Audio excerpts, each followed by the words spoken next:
So நீங்க ரீட்டெயில்ல நெறைய டொமைன்ஸ்ல operate பண்றீங்க. நீங்க ம். ஆப்பரேட் பண்ற டாப் 3 டொமைன்ஸ் அண்ட் அவங்களுக்கு நீங்க பெர்சனலைஸ்டா எப்படி அப்ரோச் குடுக்குறீங்க?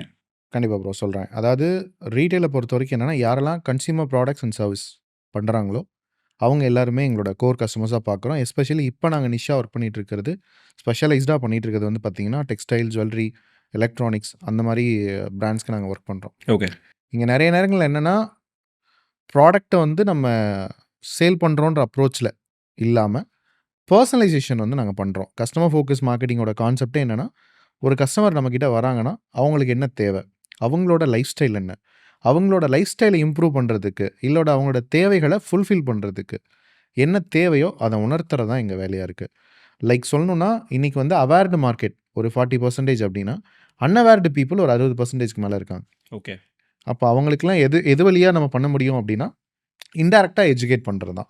இப்போ உதாரணத்துக்கு டெக்ஸ்டைல் அப்டின்னா, ஒரு 3 மாசத்துக்கு ஒரு தடவையாவது நமக்கு பர்ச்சேஸ் ஏதோ ஒண்ணு போவோம். ஜுவல்லரி பண்றாங்க அப்படின்னு வச்சுக்கோங்களேன். வருஷத்துக்கு 1 தடவ, 2 தடவ. ஓகே. மேபி ஒரு சிட் பிளான் ஏதாவது போட்டிருக்காங்கன்னா, மாசம் மாசம் அவங்களுக்கு தேவை இருக்கும். அதிலேயுமே எப்படி அவங்க வந்து கன்வீனியன்ஸா பீப்பிள ரிமைண்ட் பண்ணி, அவங்கள அப்டேட்டடா அவங்களோட நிறுவனம் சார்ந்த விஷயங்கள குடுக்குறாங்களோ, அப்ப தான் தே ஃபீல் ஹேப்பி. ஓகே. அப்போ வந்து அந்த பெர்சனலைசேஷன்ங்கிற விஷயத்த நாங்க ஸ்ட்ராங்கா ப்ரொஜெக்ட் பண்ணி, எவ்ரி கஸ்டமருக்கு நம்ம எப்படி இம்பார்ட்டன்ஸ் குடுக்குறது. So each customer counts. S.